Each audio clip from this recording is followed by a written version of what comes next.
What's happening, folks? Back with another reaction, back with some more U2. And we're returning to Rattle and Hum, 1988. Thank you again to Adam. And the next song on the playlist is When Love Comes to Town.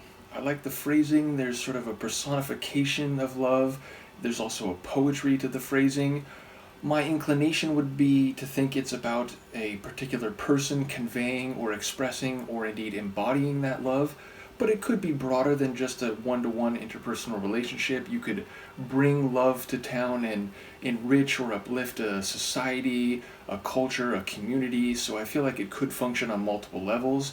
I'll see what I can pick up on a first listen. In the moment, I'm not familiar of any other song by that title, so I wonder if it is a cover, because I know there's been multiple songs on the album so far that have been covers. But maybe it's just a U2 B-side. Either way, I'm quite certain I haven't reacted to a song by this name on any of their studio albums thus far. So, in any case, let's give it a listen. This is U2. The track is When Love Comes to Town, and it's included on the 1988 album Rattle and Hum.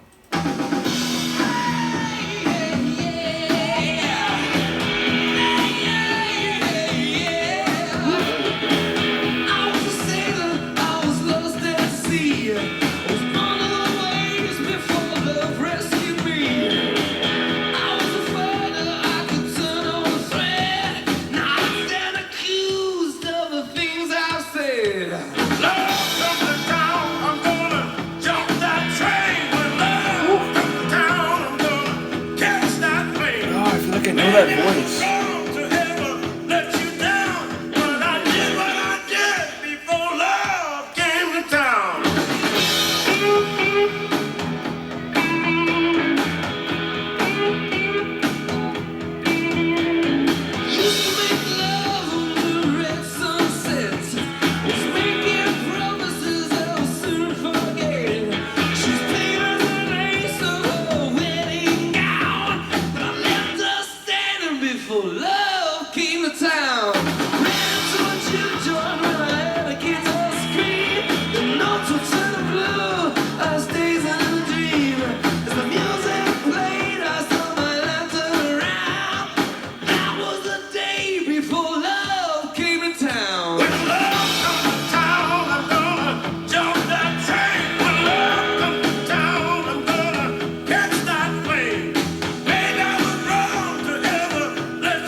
the second singer, who, like, I feel like I know that voice.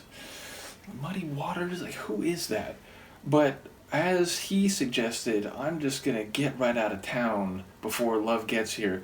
Yeah, insane, brilliant, a blues rock masterpiece, and I think Bono gets his vocals up to the same level of this other performer who I'm guessing that has to be some sort of blues legend, and I wonder if that really bluesy guitar was the same person. I suppose it could be Edge, but I thought I heard another guitar behind it, and if that's the case, my estimation is that the other guitar would be Edge, and the guitar that we heard there was maybe this guest performer. But man, like, Bono is very good at that raspy, bluesy type of delivery. I've heard that on multiple songs in the U2 journey so far, including on this compilation.